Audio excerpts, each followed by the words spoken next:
Teremos agora a apresentação da Câmara Técnica de Extensão, que apresentará o tema Experiências de Creditação na Extensão. Convidamos para fazer parte da mesa mediadora, professora Ita de Fátima Dias Silva, reitora do Centro Universitário de Mineiros.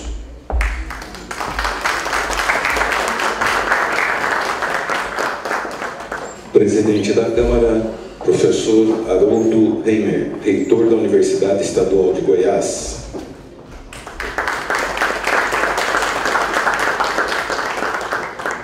Professores integrantes: Marcos Antônio Cunha Torres, Marilisa de Rocio Oliveira, Alessandro Fernandes de Santana, José Pereira da Silva, Mário Celso Pelogia, Michael Moraes Nunes, Remy Schoner, Mariângela Spot Lopes Fujita. Neste momento, passamos a condução dos trabalhos à professora Ita de Fátima Dias Silva, mediadora desta mesa. Bom dia a todos. Primeiramente, eu gostaria de agradecer ao reitor, demais funcionários da Unesp pela acolhida, parabenizá-los pela organização do evento. Muito bom estar aqui, sendo a mediadora dessa Câmara, quando tenho aqui comigo o professor Haroldo, que coincidentemente é de Goiás. Professor Haroldo, o senhor tem 1 hora para fazer a apresentação dos devidos trabalhos, então depois nós teremos meia hora para os debates. Sem mais delonga, eu passo a palavra para o professor Haroldo. Obrigado, professora Ita. Bom dia a todos e a todas. O tema da apresentação da Câmara Técnica é Creditação da Extensão. Aspectos teóricos, conceituais e também discussões sobre algumas experiências em andamento. O ponto de partida para a discussão, obviamente, é o princípio constitucional vigente para as universidades da indissociabilidade entre ensino, pesquisa e extensão. Há um conjunto de reflexões teóricas e conceituais que foram feitas em vários encontros das pessoas mais diretamente ligadas às atividades de extensão universitária nas universidades e nas agremiações por natureza de instituições, que serão também referenciadas logo a seguir pelos colegas. E outra reflexão de fundo para essa discussão, obviamente, é a busca de maior integração da extensão universitária dentro das atividades próprias da universidade, reconhecendo-se, embora com certo lamento, que a extensão universitária muitas vezes é vista como a irmã menor entre a tríade de ensino, pesquisa e extensão. E entendemos e entende-se que dentro do escopo de uma formação humanista e tecnológica ampla, os processos educativos, eles transcendem o espaço tradicional do ensino e transcendem também o espaço da interlocução do ensino com a pesquisa, revestindo-se de importância na interação com a sociedade, como um processo importante para a formação integral dos próprios discentes. Entendemos também, isso será apresentado pelos colegas, que toda a discussão sobre a valorização e acreditação da extensão pressupõe um processo durante a fase de graduação, e esse processo ele deve estar marcado por uma via de mão dupla, da universidade para a sociedade, para os setores organizados da sociedade, para as experiências de extensão, e destas trazendo também, por vezes, saberes e experiências acumuladas na tradição, na cultura, para dentro das discussões no locus próprio da produção do conhecimento que se supõe que é a universidade. Entendendo-se essa reciprocidade ou essa mutualidade do caminho de mão dupla como sendo altamente enriquecedor no processo formativo dos estudantes no ensino superior. Antes de passar a palavra aos colegas, está aí a Maria Ângela da Unicamp, o Mário Celso da Unital, a Marilisa da UEPG e o Alessandro da UESC, justificando ainda a ausência do Remy Schorn da UniOeste e também do Alessandro, do Maico da UDESC, bem como do professor Marcos Torres, que é o professor da UEG, que funciona como secretário da Câmara, mas que por motivo de enfermidade me comunicou ontem, quando eu já estava no aeroporto, de sua impossibilidade de vir para o evento. Mas, por sorte, temos uma equipe muito competente que poderá fazer as devidas apresentações. Passo, pois, a palavra à professora Maria Ângela, que fará a apresentação da parte inicial. Bom dia a todos. Eu sou Maria Ângela Fujita, pró-reitora de extensão da Unesp. Estou aqui como representante da região sudeste, dentro do FORPROEX, para a Câmara Técnica de Extensão da ABRUEM. Nossos colegas estão aqui, nós já discutimos essa apresentação e eles vão também participar da minha apresentação em conjunto, naquilo que couber. A nossa tarefa aqui é falar da acreditação curricular, mas antes nós precisamos recolocar o conceito de extensão da forma como ele deve ser entendido dentro da universidade, porque senão nós vamos cometer vários equívocos que vão impedir esse processo. Começando pela Lei de Diretrizes e Bases da Educação Brasileira. Ela está dentro, junto com a atividade fim de ensino e pesquisa. Ela é uma das 3 atividades fins da universidade. E um princípio fundamental é que essas 3 atividades fins, elas precisam estar indissociáveis. A extensão universitária, de acordo com o nosso Plano Nacional de Extensão Universitária, da nossa Política Nacional de Extensão, do FORPROEX, é que ela tem um sentido de mão dupla. E, principalmente, esse sentido de mão dupla precisa ocorrer durante a formação do aluno, e não depois. Então, a extensão que a universidade faz não é só a formação de recursos humanos e depois que ele vai para o mercado de trabalho. A extensão tem que se fazer durante a formação dele, tanto na pós-graduação quanto na graduação.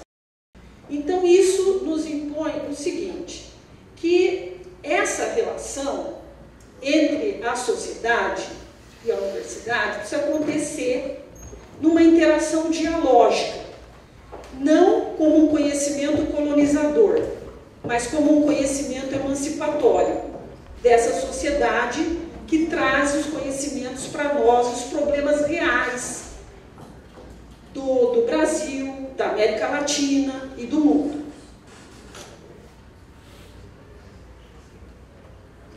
Nas diretrizes da Política Nacional de Extensão, nós temos 5 diretrizes importantes. O impacto e a transformação social é o primeiro deles. A interação dialógica, que é o sentido de mão dupla, senão nós não vamos interagir com a sociedade.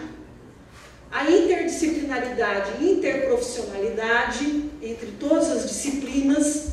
Então, conhecer um problema é olhar esse problema de todas as formas e colocar o conhecimento em ação interdisciplinar e interprofissional. É assim que tem que acontecer para o aluno. Indissociabilidade entre ensino, pesquisa e extensão e impacto na formação do estudante. Para que tudo isso aconteça, é preciso que os estudantes participem nas ações de extensão. Em iniciativas que vão flexibilizar o currículo, integralizar os créditos logrados nas ações de extensão universitária. Então, para nós, na política, que somos signatários da Política Nacional de Extensão, é de fundamental importância essa acreditação curricular. Quais são as nossas principais premissas para a acreditação? Primeiro, o princípio da indissociabilidade entre ensino, pesquisa e extensão. Segundo, a concepção de currículo da LDB. E terceiro, a meta 12.7 do Plano Nacional de Educação, que está na lei número 13.005, de 25 de junho de 2014, que estabelece assegurar no mínimo 10% do total de créditos curriculares exigidos para a graduação em programas e projetos de extensão universitária, orientando sua ação prioritariamente para áreas de grande pertinência social. Então, nós temos aqui a reprodução, a transcrição da redação da meta 12 do Plano Nacional de Educação e da 12.7. Aqui na meta 12 seria elevar a taxa bruta de matrícula na educação superior para 50% e a taxa líquida para 33% da população de 18 a 24 anos. Vejam que eles estão com a meta de 50%, quer dizer que nós não atingimos os 50% ainda. É menos do que isso. O princípio da meta 12, então, apresenta um conjunto de estratégias que estão centradas na democratização do acesso à educação superior, a qualidade da permanência e da formação profissional realizada com a construção de uma universidade socialmente comprometida. Nós temos temos algumas experiências bem-sucedidas dessa acreditação curricular da extensão em universidades brasileiras. A Universidade Federal do Rio de Janeiro, a da Bahia e a Universidade Federal de São Carlos. Nós temos várias universidades com estágios diferentes de estratégias de implantação.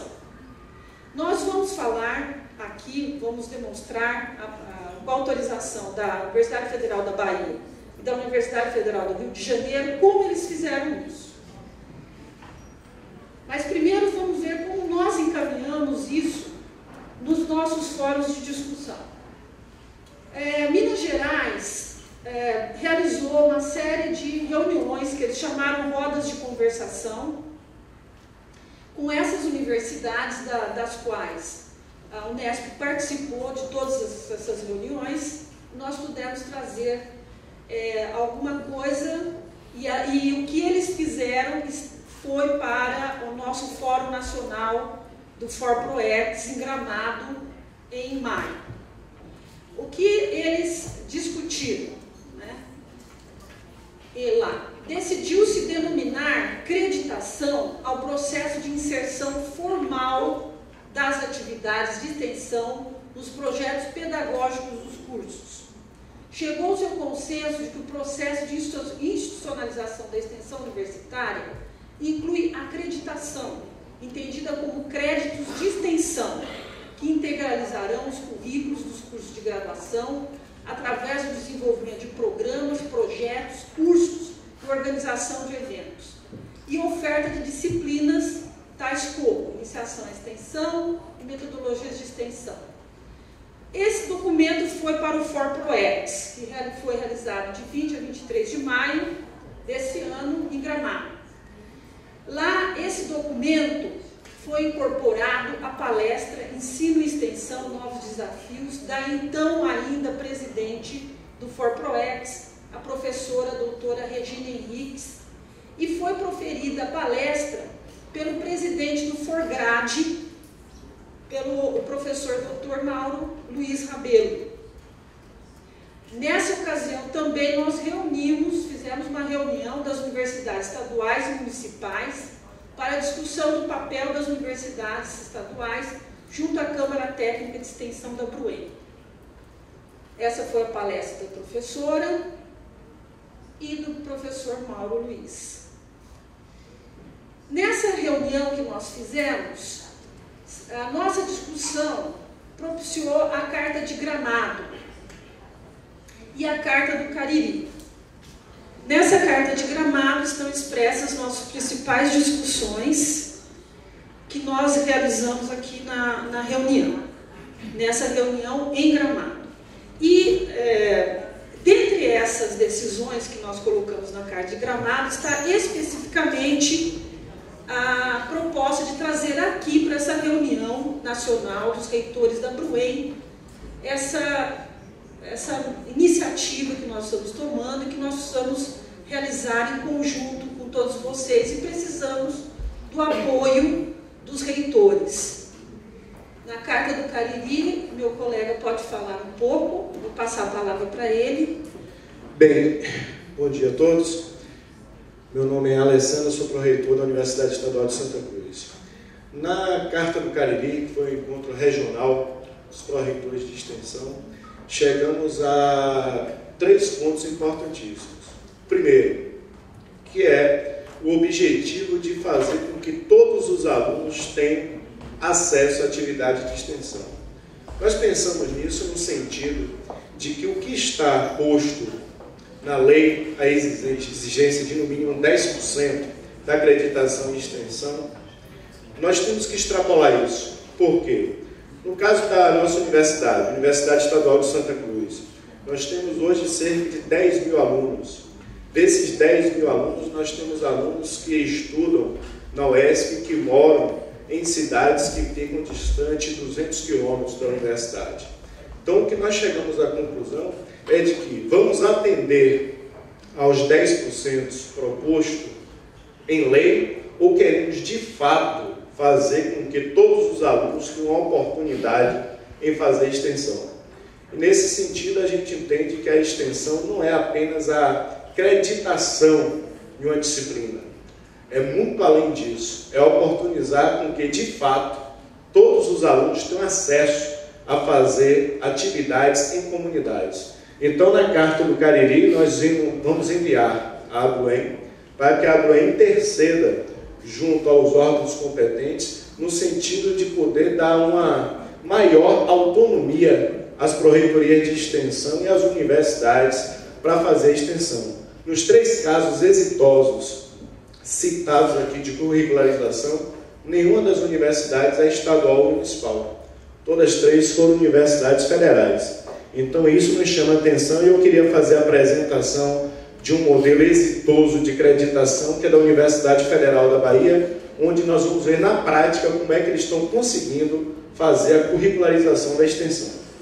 Bom, esse material foi produzido ainda na gestão da professora Blandina, hoje não é mais a pró-reitora de extensão. Esse slide ele é fundamental. O que é que ele diz? A curricularização não se trata apenas de aproveitamento das atividades de extensão como créditos no histórico escolar dos estudantes ou criação de disciplinas de extensão. Veja bem o que é isso. Quando começamos a primeira discussão sobre a acreditação da curricularização para atender à exigência em lei, algumas pessoas sugeriram criar uma disciplina específica para a extensão. Primeiro ponto, isso não é extensão. Isso seria uma atividade de ensino. Portanto, vai de encontro ao que a gente preconiza na extensão. Então, o caso da UFBA, ele tem ali como a inserção dos projetos políticos pedagógicos dos cursos de graduação como elemento fundamental e necessário no processo de formação do futuro cidadão e profissional. Eu volto a dizer o que eu falei anteriormente. Nós temos na nossa universidade cerca de 10 mil alunos que necessariamente fazem o ensino, mas um número pequeno faz extensão e também pesquisa. Isso nós temos que tentar universalizar. Aqui, como é que começa as ações extensionistas na UFBA? A designação do professor orientador, os objetivos da ação e as competências dos atores envolvidos e a metodologia de avaliação da participação dos estudantes. Pode passar, por favor, Maria? Bom, aqui vem um slide que vai mostrar a dificuldade que nós temos. A UFBA, no ano de 2002.1, bate o recorde de projetos apresentados de extensão. Entretanto, isso diminui bastante, chegando ali em 2007 com um número bem abaixo, menos da metade do que foi apresentado em 2002.1. Isso está diretamente ligado ao financiamento da extensão. Nós vamos ofertar os cursos, mas e o financiamento desses cursos? Como é que ele é feito na universidade? Então, a oferta está diretamente ligada ao financiamento. Próximo, por favor. E aqui nós temos um outro slide que é bastante interessante, que ele vai mostrar que os cursos da área de educação, e se somarmos os cursos da área de saúde, eles têm o protagonismo principal nas ações extensionistas. Então, é um mito dizer que a extensão ela tem uma vocação maior em alguns cursos do que outros. Esse é um mito ou uma realidade? Qual é o nosso desejo? Fazer com que a extensão seja, de fato, efetivada em todos os cursos.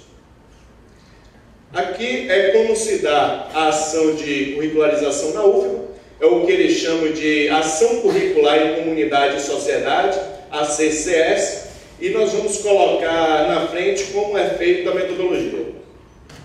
Bom, pode voltar um pouquinho. A extensão é uma atividade que tem como finalidade intensificar o contato da universidade com a sociedade. Isso é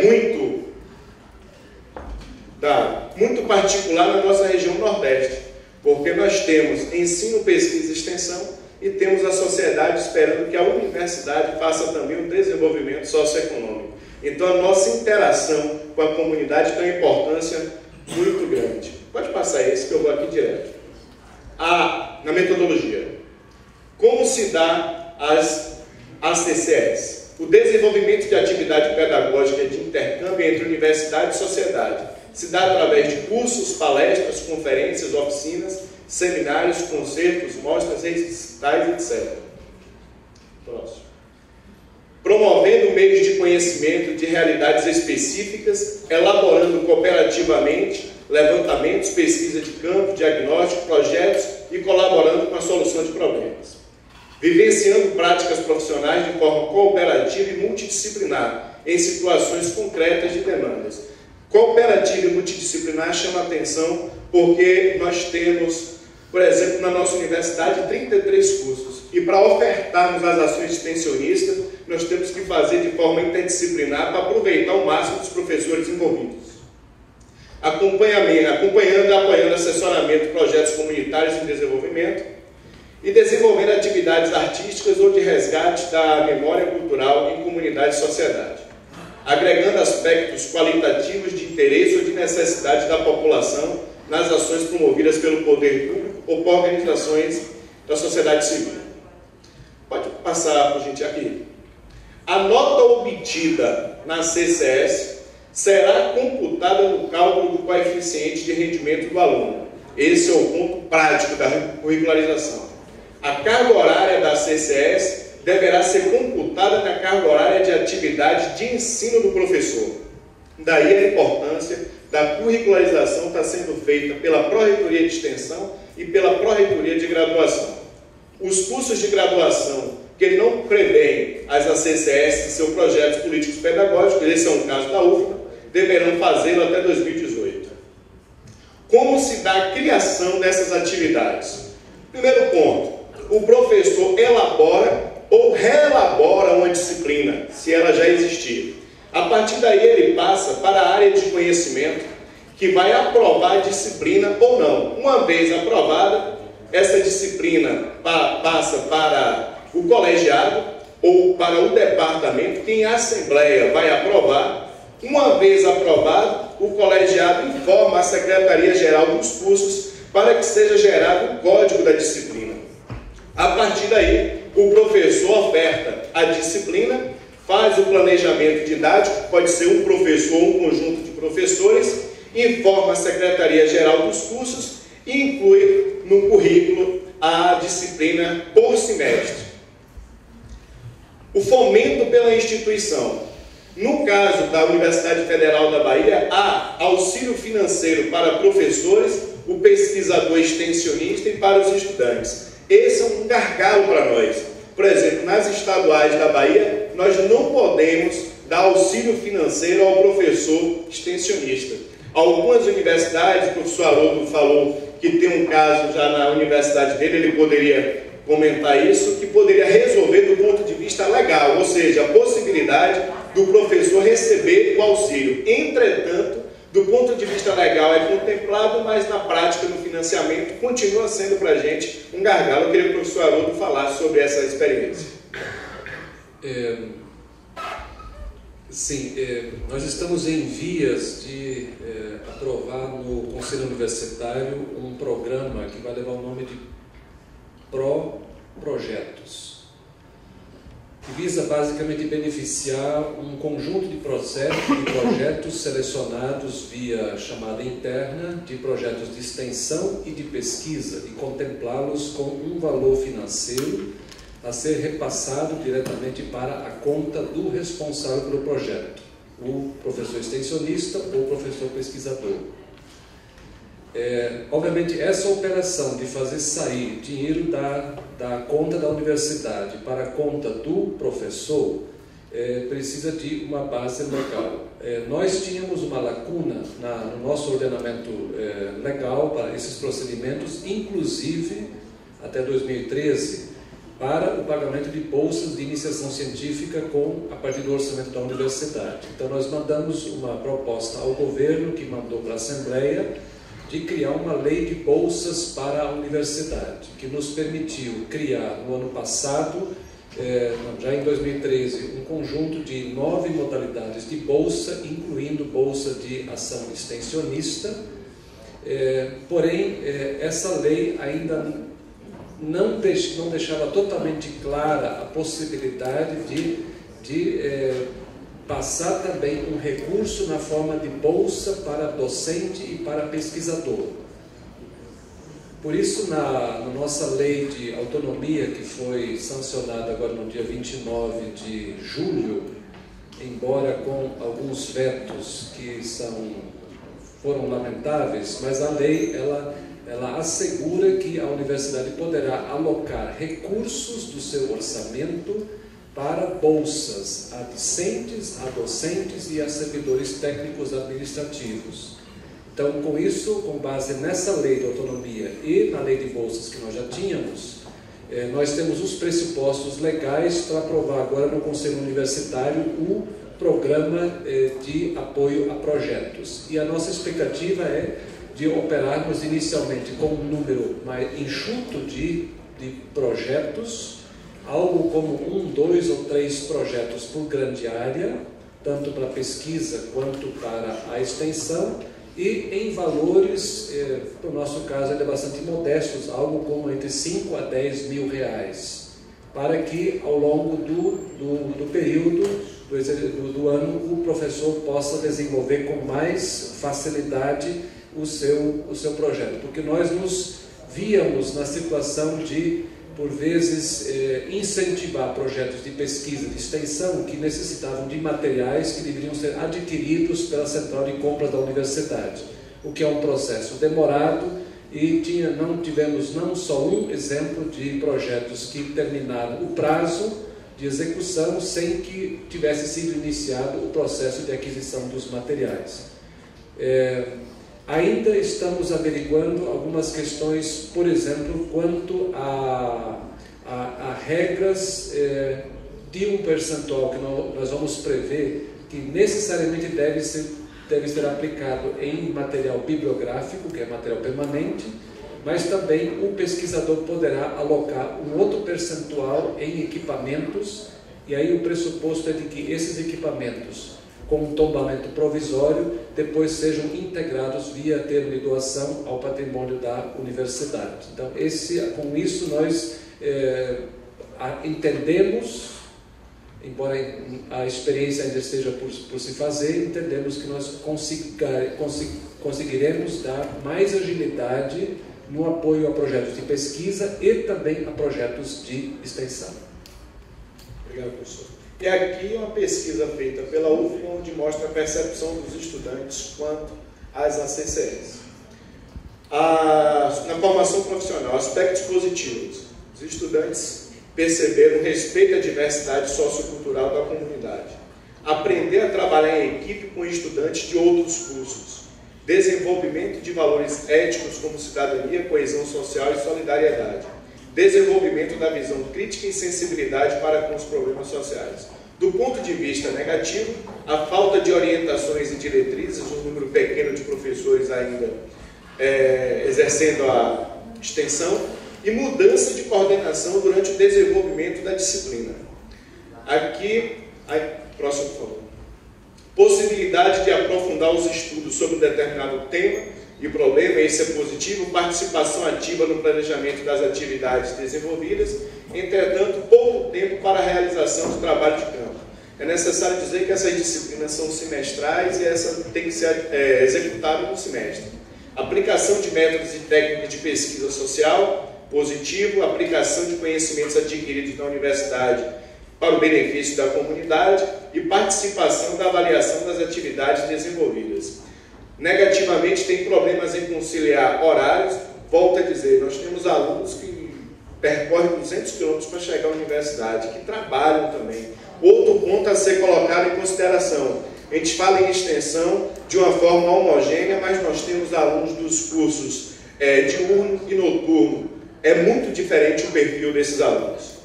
Problemas, necessidade de planejamento estratégico e necessidade de treinamento e execução do trabalho em comunidade. Próximo, por favor. Positivamente, valorização da autoestima e empoderamento, produção compartilhada de conhecimento sobre a realidade e alternativas de transformação, participação ativa no planejamento das atividades desenvolvidas e participação na avaliação das atividades. Do ponto de vista negativo, dificuldades para a mobilização das comunidades envolvidas, tanto das comunidades quanto também dos alunos. Desconhecimento por parte da comunidade do papel da universidade. Expectativas das comunidades em relação à universidade. Nesse ponto aqui eu queria chamar a atenção só para um detalhe. A nossa universidade, que fica na região sul da Bahia, no passado essa região teve uma instituição federal, que é a CEPLAG, que fazia o papel de Estado.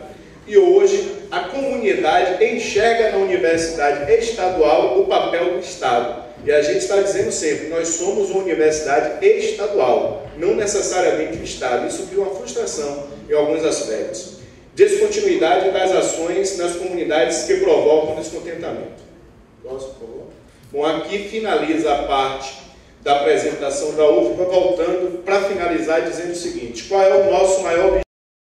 Fazer com que a extensão seja de fato oportunizada a todos os estudantes. Na nossa universidade nós temos 10 mil alunos por ano e atendemos 200 mil pessoas por ano em atividades extensionistas. Ou seja, a extensão, mesmo sendo considerada a irmã pobre da universidade, é a porta de entrada para muitos e, na maioria das vezes, a única porta de entrada para o número elevado das comunidades que nos circundam.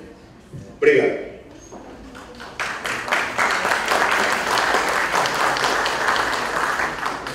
Eu vou apresentar brevemente a experiência da Universidade Federal do Rio de Janeiro. E existe uma diferença entre a proposta da Universidade Federal da Bahia e da Universidade Federal do Rio de Janeiro. Vocês vão ver aí que eles vão acreditar a extensão no que eles chamam de requisitos curriculares suplementares. E o que eles colocaram na grade está, tanto quanto a Universidade Federal da Bahia quanto a FRJ, existe uma resolução que foi aprovada em conselho universitário deles, né? E tudo isso foi realizado em conjunto com a pró-reitoria de graduação. Sem a pró-reitoria de graduação, não há condições de realizar essa acreditação capacitação curricular. Então, aqui eles criaram, na grade curricular, programas e projetos 1, 2, 3 e 4, cursos de extensão e eventos. Então, vocês vejam que há uma diferença aqui das duas experiências, está exatamente aqui nesses requisitos suplementares curriculares, e principalmente, tanto a Bahia quanto o Rio de Janeiro, eles colocam isso dentro do sistema de graduação que eles têm lá. Então, quando o histórico escolar sai do aluno, já sai com o nome dos componentes curriculares de extensão. Baseado nisso, e voltando à nossa apresentação, enquanto o computador pensa, eu quero dizer que a Unesp, baseada nessa experiência da UFRJ e da Universidade Federal da Bahia, e tendo participado das rodas de conversação de Minas Gerais, nós escolhemos trabalhar com o sistema da Universidade Federal do Rio de Janeiro e já encaminhamos várias discussões dentro da Câmara Central de Extensão e da Câmara Central de Graduação. Compusemos uma comissão mista, tanto da graduação quanto da extensão, e estamos realizando trabalhos junto a cursos de graduação que desejam verificar como isso se dá. Então, nós estamos avançando, mas, evidentemente, não conseguimos chegar ao modelo da Universidade Federal da Bahia, ou da UFSCar, ou da Universidade Federal do Rio de Janeiro. Então, chegando ao motivo de nós estarmos aqui, finalizando a apresentação, nós realizamos essa reunião no Rio de Janeiro, durante a reunião da Bruen, que lá se realizou, e a nossa pauta principal era essa, curricularização da extensão, que nós estamos trazendo aqui as nossas propostas, que são o seguinte. Primeiro que esses fóruns de discussões têm que ser observados, o que eles estão fazendo, como nós estamos caminhando, e principalmente nós precisamos estabelecer um diálogo com o fórum de pró-reitores de graduação, que nós já estamos trabalhando. Nosso objetivo principal agora é justamente encontrar caminhos para a curricularização. Vocês viram que a experiência do Rio de Janeiro e da Bahia demonstraram diferentes metodologias. E existem vários entendimentos e propostas de como nós podemos fazer a curricularização.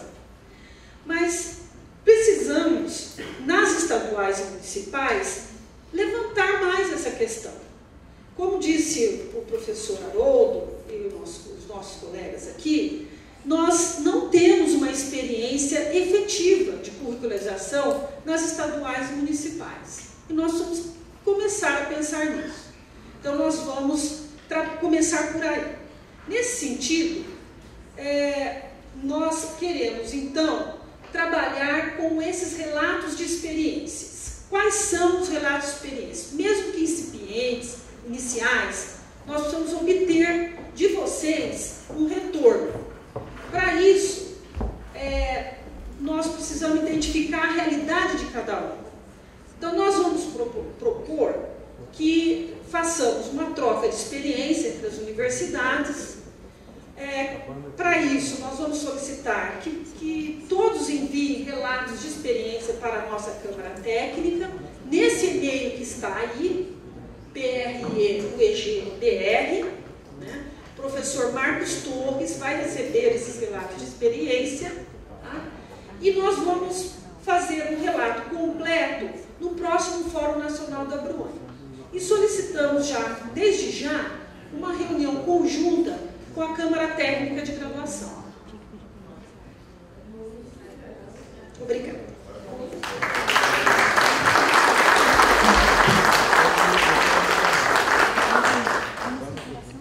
Bom, vocês viram que é um trabalho muito rico que essa Câmara está desenvolvendo, parabéns. Realmente nós precisamos de institucionalizar melhor nossas ações. Eu sei que a Unifibes tem várias ações, e isso nesse relato aí a gente vai estar passando como que nós fazemos lá. Nós temos os editais de chamada, né? Só que talvez a gente não consiga envolver todos os alunos, são aqueles alunos que realmente interessam. Temos bolsa para alunos e o professor é pago dentro das suas horas atividades, né? Então aquele professor que apresenta projeto e que é aprovado, ele recebe uma carga horária por isso. Mas são experiências muito válidas. Inclusive a gente ia trazer uma experiência dessa vez para cá, e aí não houve espaço, né? Mas nós temos um trabalho muito bom também em extensão lá na Unifibes. Então agora nós temos aí um tempo razoável, né, para as discussões, para as perguntas, vocês poderão estar formulando.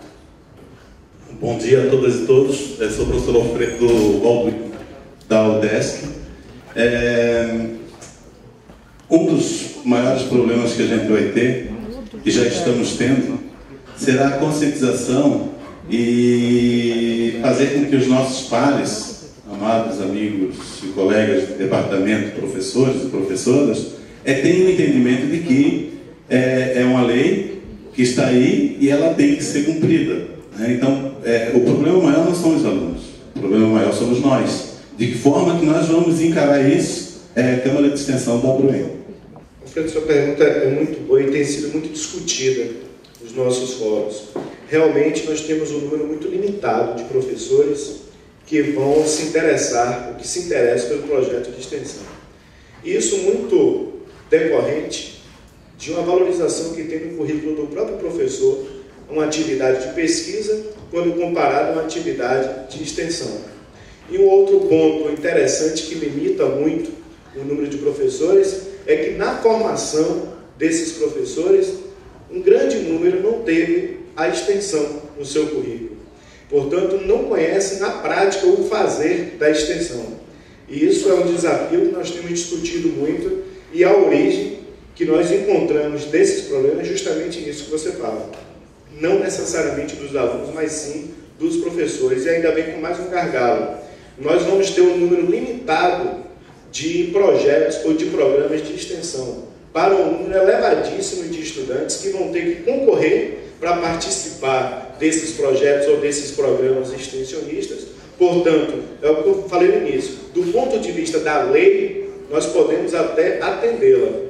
O nosso objetivo é ir além da lei, é fazer com que cada aluno tenha a oportunidade de fato fazer extensão universitária.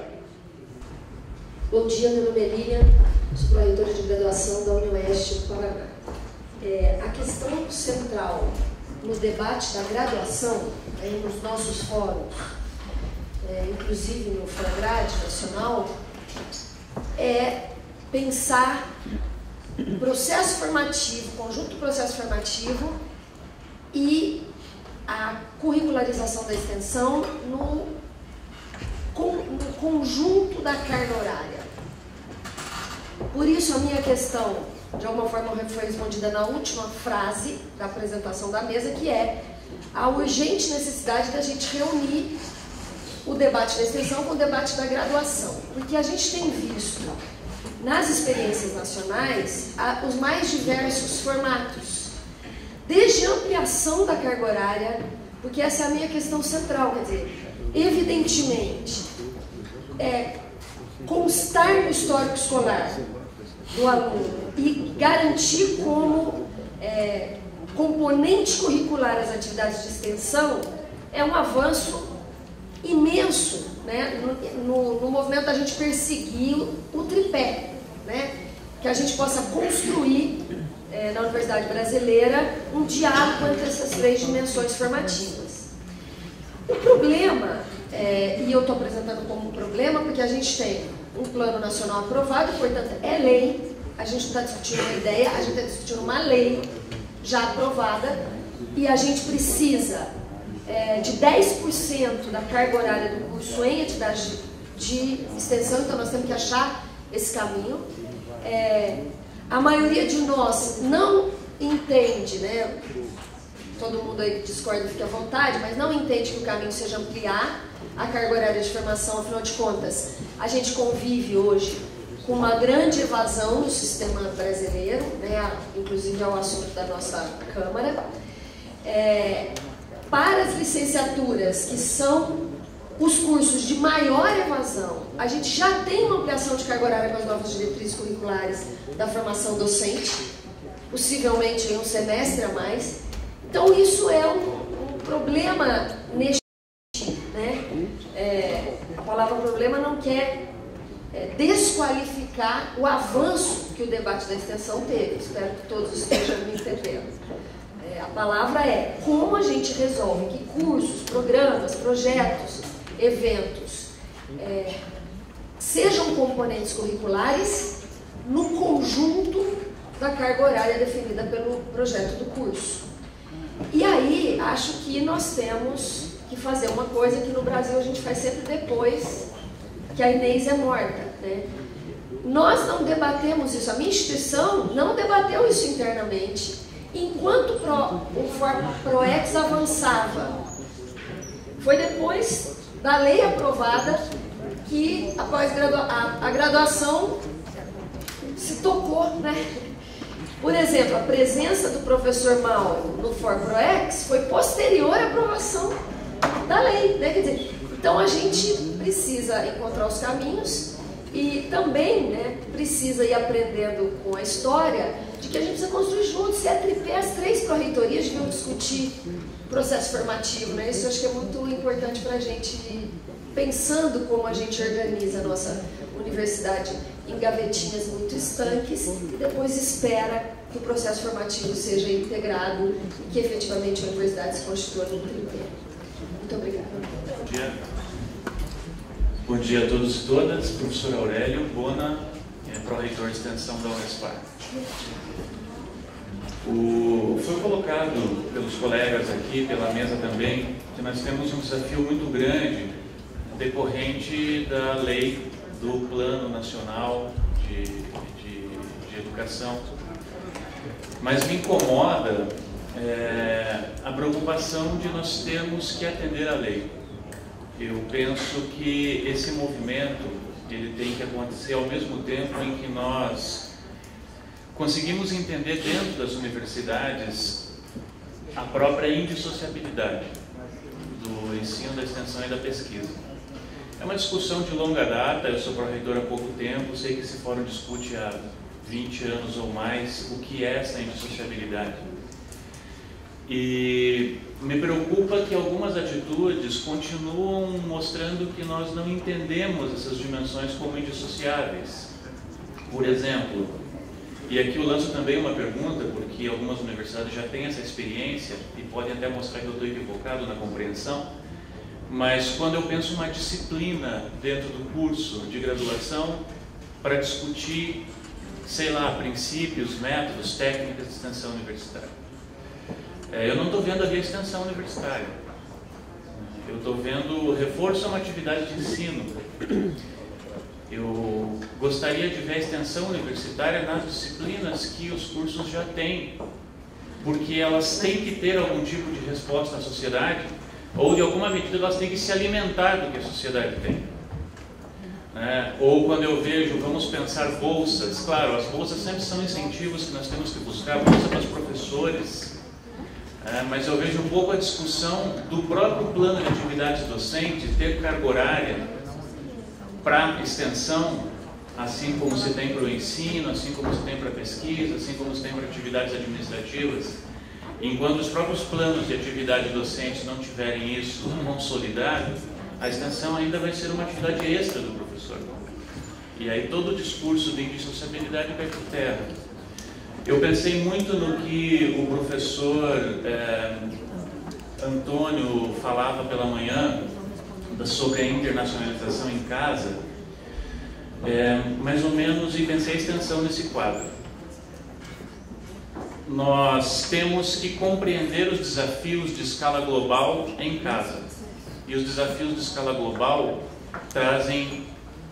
a extensão é um caminho de perceber, no nosso país, os desafios postos de escala global, seja os desafios do crescimento, seja também da marginalidade que eles trazem, ou do papel da universidade de superação desse quadro.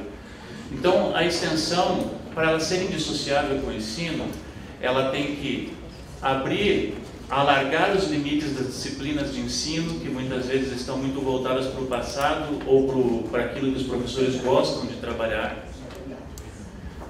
A extensão com a pesquisa tem que ser o lugar de fazer os pesquisadores entenderem os desafios globais postos na nossa sociedade e no nosso lugar. Então, finalizando, gostaria de dizer que nós precisamos então avançar nessa concepção da extensão, mudar o próprio entendimento do que ela é, para depois pensarmos quantas horas, como que vai ser essa carga horária, como é que ela vai funcionar nos currículos dos cursos, ou devemos pensar isso ao mesmo tempo, mas se levarmos do fórum ou da lei para dentro dos cursos, encontraremos muita resistência, muita dificuldade, e a nossa universidade precisa estar mais atenta aos desafios da sociedade, e talvez a extensão consiga trazer isso tanto para a pesquisa quanto para o ensino.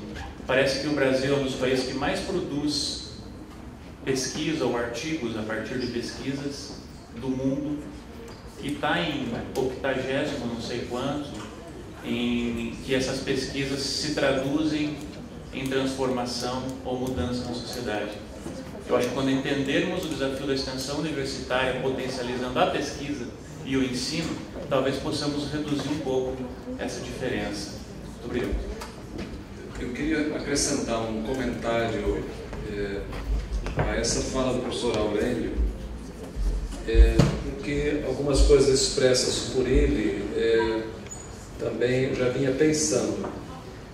Quando, Aurélio, você diz que haverá resistências quanto ao cumprimento da lei e a propostas que vierem da Câmara ou da ABRUEM para os cursos, essas resistências nós teremos do mesmo. Aqui eu entro num breve relato de experiência. Nós estamos agora, na nossa Universidade 2015, num processo de reestruturação curricular. Nós decidimos, há mais de quase 2 anos, sair do sistema seriado anual para disciplinas semestrais e por créditos. E nessa reestruturação curricular, além de um núcleo de modalidade, um núcleo específico, nós temos um núcleo obrigatório e um núcleo livre. O obrigatório, ele criou 2 disciplinas que nós entendemos serem importantes no currículo e como um momento no qual o estudante, a estudante se confronta com questões contemporâneas advindas de globalização, de internacionalização, de imigração, de fluxo de pessoas, que é a disciplina de diversidade, cidadania e direitos. Ela será obrigatória a todos os cursos, e uma outra que trata de linguagens, comunicação e produção textual. Com essas 2 disciplinas, que são obrigatórias em todas as matrizes curriculares, gerou-se um debate intenso que resultou basicamente na mesma rejeição apontada pelo professor Antônio Marques com relação aos processos de internacionalização. Pode fazer em qualquer lugar, desde que não interfira naquilo que nós tradicionalmente fazemos no nosso curso. Obviamente o curso tem que atender requisitos legais que são imprescindíveis. Mas eu cheguei a ouvir de um diretor de campus, que é também do curso de Química, ele disse: nós chegamos à perfeição da nossa matriz curricular depois de 15 anos. E não estamos dispostos a abrir mão sequer de 15 minutos de qualquer disciplina para abrir margem para essas disciplinas de vocês. Com isso, eu estou só indicando para essa dimensão, eu diria que eu concordo com o professor Dorigan, de que as nossas corporações elas são deveras conservadoras. No entanto, para nós, mesmo que a gente não consiga agora, nesse processo, atender a lei, nós temos uma janela que a nossa reestruturação curricular criou, que é o que nós chamamos de núcleo livre, que é composto de 12 créditos que o aluno pode fazer em qualquer atividade, qualquer componente curricular na instituição ou fora dela. Então, por hora, nós estamos vendo o núcleo livre como uma janela na qual nós podemos na qual o aluno tenha a possibilidade de participar de ações extensionistas no processo de acreditação e essas ações serem validadas como créditos na integralização do seu percurso curricular. Então, é uma janela que nós temos, embora, no meu entender, a integração de elementos como internacionalização ou elementos da acreditação ou curricularização da extensão, no meu entender, devem passar por um processo de transformação do currículo, que é uma discussão, no meu entender, muito intensa e que vai esbarrar em múltiplas resistências a partir dos expoentes dessa corporação que muitas vezes é muito conservadora. Mas entendo que se nós quisermos integrar essas dimensões, algumas que já são legais, o aumento da carga horária pelas novas diretrizes curriculares que já impõem uma dificuldade, especialmente as licenciaturas. Se você agrega, como nós fizemos, ou cria disciplinas obrigatórias e ainda quer acrescentar créditos da extensão, nós temos aí, não haverá curso que não tenha que ter pelo menos 5 anos de duração, o que é muitas vezes inviável nas instituições.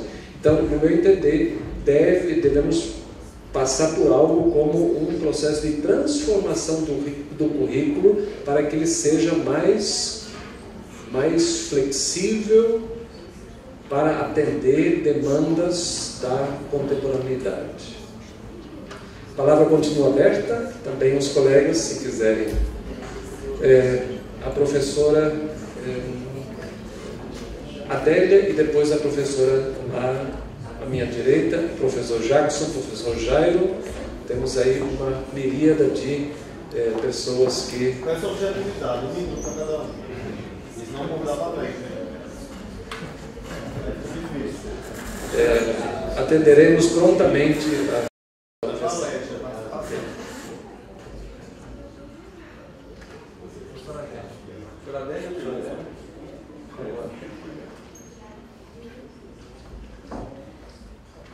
Rapidamente, e aí respeitando o diálogo já acumulado, tanto nas instâncias associativas que representam a extensão, quanto da graduação, o meu interesse principal é destacar que qualquer percurso que leve à construção de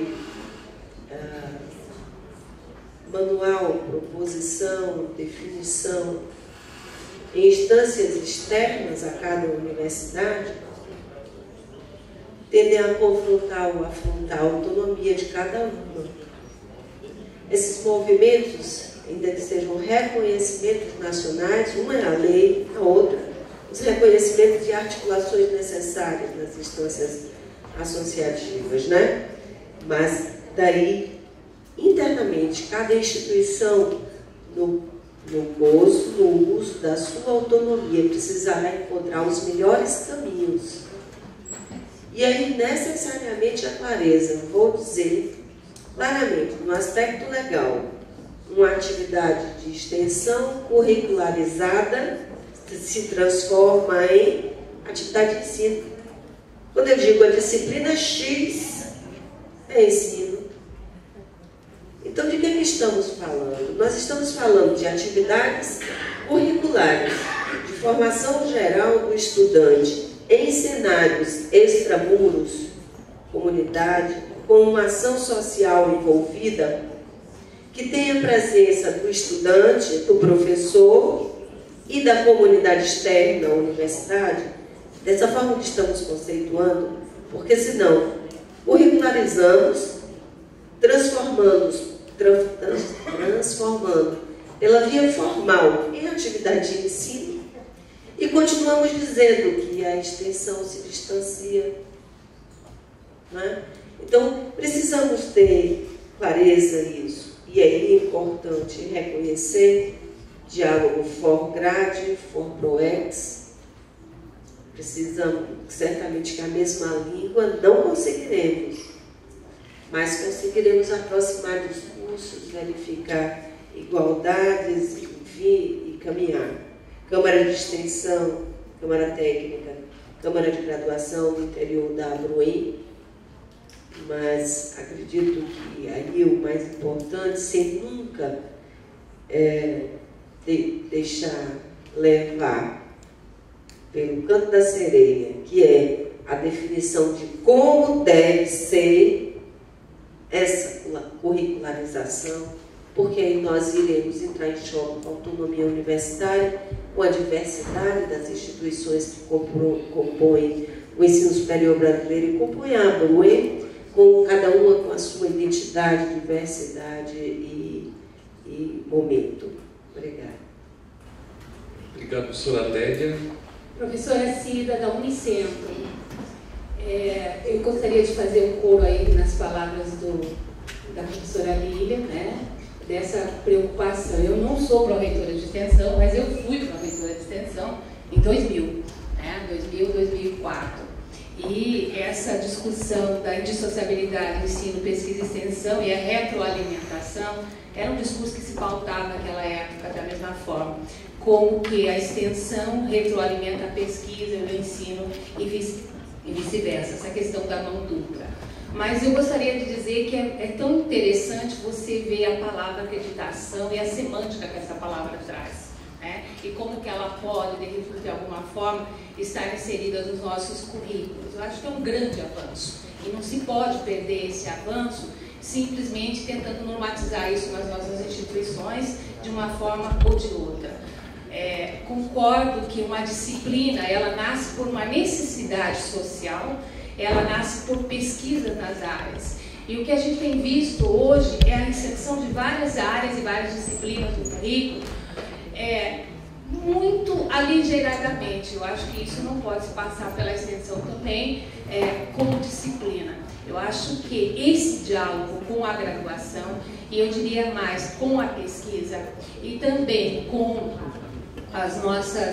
os nossos setores que tratam da mobilização, da internacionalização, e eu vou me incluir aqui na área que eu pesquiso hoje, que é a educação à distância. Eu acho que fazer processo de acreditação, né, que é maravilhoso, né, na extensão, e a gente tem uma oportunidade única, e digo isso pelas licenciaturas também, com essa nova resolução da formação docente, formação inicial e continuada, que é muito importante nesse processo a gente criar mecanismos. E eu não vejo como fazer isso sem nós inserirmos as tecnologias digitais de formação e comunicação e a educação à distância nesse processo. Eu acho que aí, assim, a gente vai ter não a inserção de uma disciplina ou de um modelo muitas vezes engessado, mas uma discussão. E aí os modelos vão aparecer significativamente. Eu acho que é muito importante. Eu gostaria de parabenizar a Câmara, né, por trazer essa discussão, que é uma discussão extremamente profícua, e que a gente não perca de vista a palavra acreditação e o significado que ela tem, não só pela inserção no currículo, né, de uma forma talvez muito enviesada, mas pela dimensão que ela pode trazer na discussão da própria universidade, dos processos da própria universidade. Obrigada. Professor Jairo, depois o professor Jackson.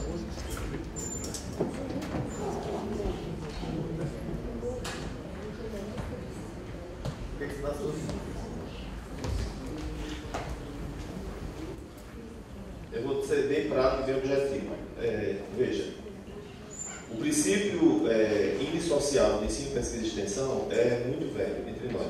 O desafio sempre foi integrá-los com a Constituição da mandando. Isso porque as pessoas têm formações diferentes e sempre puxam para um lado. O ensino, que é obrigatório, né, porque o professor precisa estar lá, e aí ele tem uma predisposição à extensão, pesquisa e infra. Isso sempre foi assim no Brasil. É um equívoco?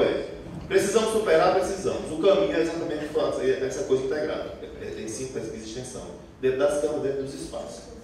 Você entrar nessa discussão de que não pode colocar disciplina de extensão, porque não sei o que vai fazer essa extensão, então tira as de pesquisa, que tem possibilidade de pesquisa, que são pesquisa, não sei o que, porque aí a gente está tratando. Se tem, porque ninguém discute isso quando é para pesquisa, agora para extensão se discute. Ah, por que uma disciplina de extensão é para extensão? Olha, não vejo que encaminha o menino para a pesquisa e ninguém nunca discutiu isso. Então, se é para tirar, tira tudo. Se é para botar, bota, porque também não vejo problema nenhum de ter uma disciplina, se esse for o entendimento, né, de se colocar. Agora, eu acho que uma coisa que precisa estar muito clara na cabeça das pessoas, e é uma coisa que precisa entrar no nosso discurso, é essa história. Toda vida que você vai falar de extensão, nos lugares, a extensão é a filha pobre. É no seu... Gente, acabar com isso. Acabar com isso, porque mesmo que seja para falar de uma coisa que está na memória, isso traz à tona uma ideia e fica incutindo nas pessoas. Esqueçam isso. A extensão não é nada pobre, a pesquisa não é nada...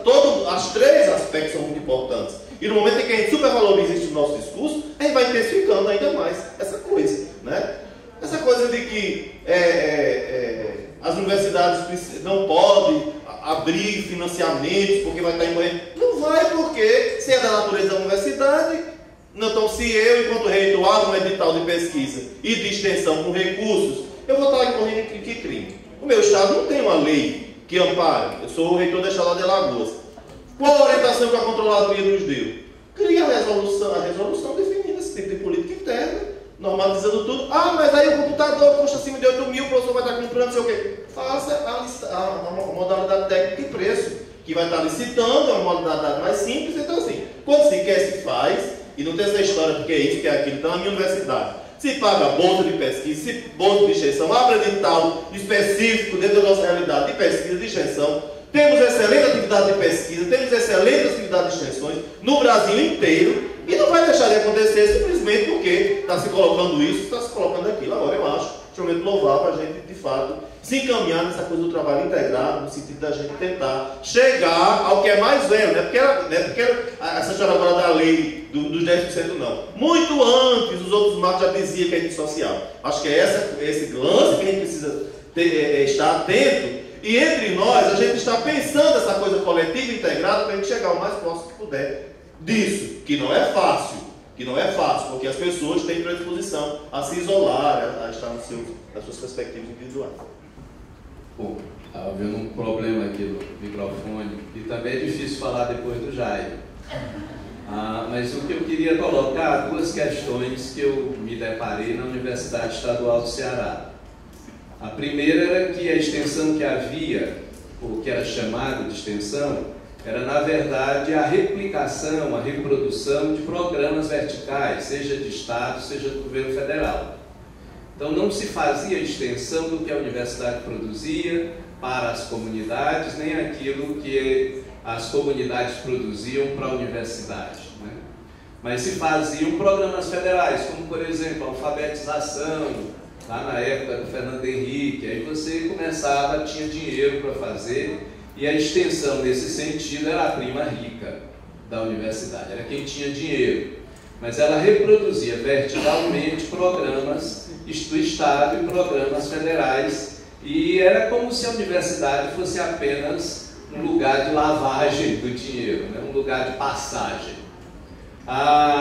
O dístico da gente, a proposta foi, portanto, cuidar e ser cuidado pelos entornos, né? Vamos levar o que a universidade tem para os entornos. A universidade são 11 campi espalhados num território de 400 quilômetros de diâmetro, então temos muitos entornos, né, dentro do Ceará. E isso veio gerando algum fruto. Essa mudança de cultura, essa mudança de atitude começou a mudar também as práticas da extensão.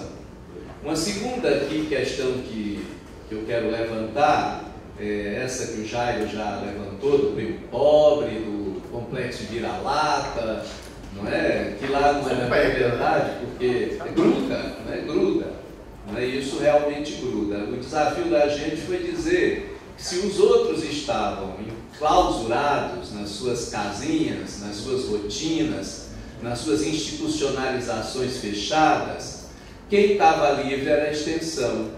Então a extensão tinha que agora usufruir dessa liberdade, dessa criatividade, e não ficar buscando ela própria também, ter segurança na sua identidade pela reprodução de um outro buraquinho, de uma outra caselinha.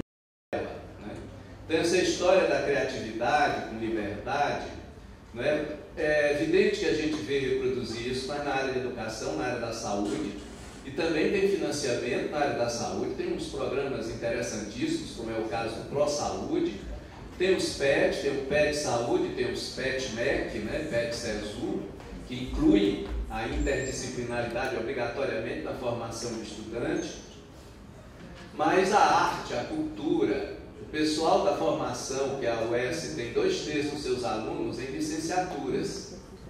E quando chega agora, os antigos professores não tinham nem formação pedagógica. Até para ensinar, precisava também ter tido uma melhor formação. Para pesquisa, nenhuma. Para extensão, também não. E hoje, os que saem para fazer doutorados voltam desaprendendo o que sabiam de ensino. Há uma formação para pesquisa que exclui hoje aquilo que se chama, não é, de epistemologia, de conhecimento do método científico. Ele vira super especialista lá em alguma questão muito específica que ele desenvolveu na tese dele. Aí às vezes volta até com dificuldade de continuar sendo professor, né? Então esses problemas de formação são grandes desafios e ninguém tem realmente habilidade para tudo. Eu sempre entendi a indissociabilidade como uma indissociabilidade para a instituição, não para cada professor em particular. Não é? Se o cara vai fazer algo que ele não gosta, ou que ele não sabe, ele vai fazer mediocremente, vai fazer mal feito. Então você tem que estimular a criatividade, estimular uma certa militância, que a gente encontra isso no campo da saúde, no campo da educação, e a mistura de educação com arte tem feito algumas coisas muito interessantes. Hoje a gente tem algo em torno dos nossos 23 mil alunos, uns 15% estão envolvidos com extensão. Às vezes é mais fácil quando o formato parece com o ensino, né? Por exemplo, muito aluno hoje recebe bolsa para fazer a atuação nas comunidades, nas periferias, para preparar para curso pré-vestibular e pré-ENEM, por exemplo, não é? Tem uns alunos que recebem bolsa para dar aula nos cursos de línguas, né?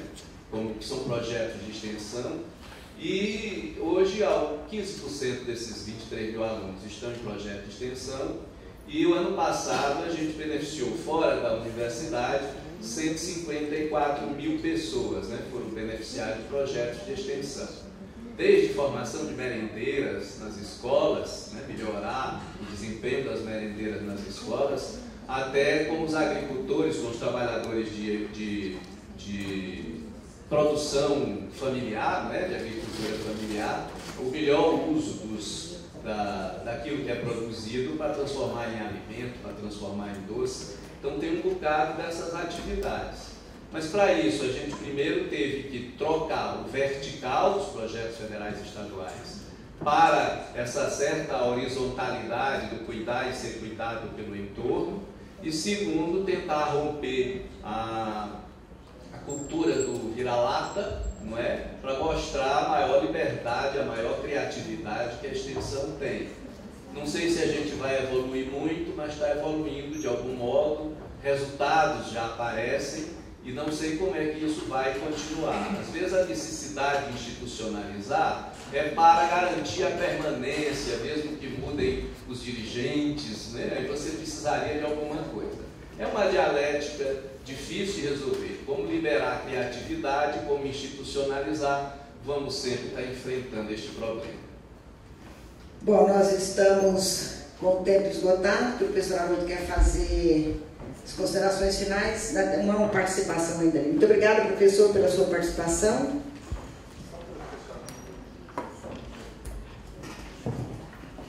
Só para tentar fazer um fechamento também, eu acho que a gente pensa que é o melhor para a universidade brasileira, né? Para ser rápido, eu não acredito em tripé. tem uma fábula que responde isso aí, eu posso conversar com vocês no almoço. Tripé é só aquele ali da câmera, a gente consegue puxar para baixo, equilibrar e deixar no mesmo nível. Então, o tripé na universidade ele é uma coisa que é inexistente, né? Posso falar com vocês no almoço sobre essa fábula do tripé. Aumento de carga horária não é saída, não é acreditação. Atividade complementar não é acreditação. Eu fico na fala do professor Antônio Marques, que fala da internacionalização em casa. Volta a primeira fala, nós temos que fazer o dever de casa. O dever de casa hoje é ter o poder de convencimento dos nossos pares a entenderem que a universidade os contrata para ensino, pesquisa e extensão. Não que ele tenha que fazer os três, mas que ele pense os três pelo menos. Muito obrigada pela participação e eu passo a palavra para o professor Haroldo para fazer o fechamento da mesa. Antes de agradecer aos integrantes da Câmara, ainda 2 comentários muito breves. Na minha fala inicial, eu suscitei essa nomenclatura da prima pobre das 3 atividades na universidade.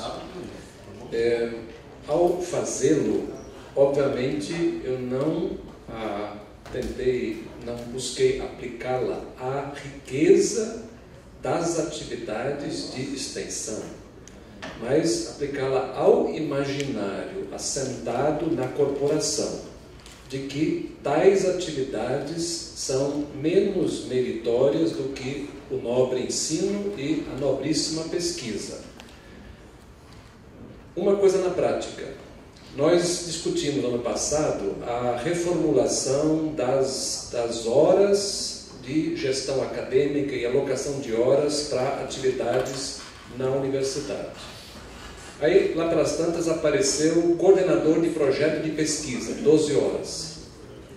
Aí, logo abaixo, apareceu o coordenador de projeto de ensino, 8 horas, coordenador de projeto de extensão, 6 horas. E aí, nós levantamos no Conselho Acadêmico a discussão para que essa disparidade. Se pressupõe que haja a indissociabilidade das 3 atividades, ensino, pesquisa e extensão.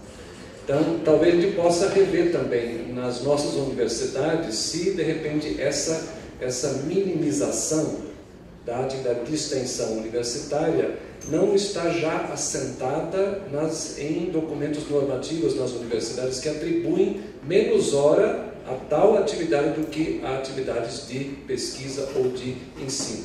Fica uma pergunta. Depois, uma reflexão que eu tenho trazido comigo é a pergunta sobre o locus da indissociabilidade. Eu hoje tenho para mim que o locus da indissociabilidade não é o indivíduo docente da universidade. Para mim, o locus é o NDE, ou de forma mais ampliada, o colegiado do curso. E aí, novamente, um exemplo. Como, por vezes, ao se pensar o locus no indivíduo, você perde grandes oportunidades. Na minha universidade, um curso de História completou 25 anos. E somente um professor que trabalha com História Regional fez um panfletinho de umas 2, 3 páginas sobre o Jubileu de Prata do tal curso. Aí acabou-se levantando a discussão. Se tivesse o locus da reflexão, da indissociabilidade, fosse o colegiado, o projeto 25 anos do curso de História e seus impactos regionais ou estaduais poderia ter dado um excelente projeto de pesquisa articulado com extensão e também como retroalimentação para as atividades do ensino no referido curso de História. Então, a partir dessa discussão, para mim ficou muito claro que o locus não é o indivíduo, porque ninguém consegue fazer as 3 ou as 4 coisas: ensino, pesquisa, extensão e ainda por cima gestão. Mas um colegiado que se reúne regularmente e pensa e propõe o seu curso para a região, consegue fazer a tal da indissociabilidade. Quero agradecer aos e às integrantes da Câmara Técnica muito agradecido à atividade intensa de vocês, Mariângela, Mário,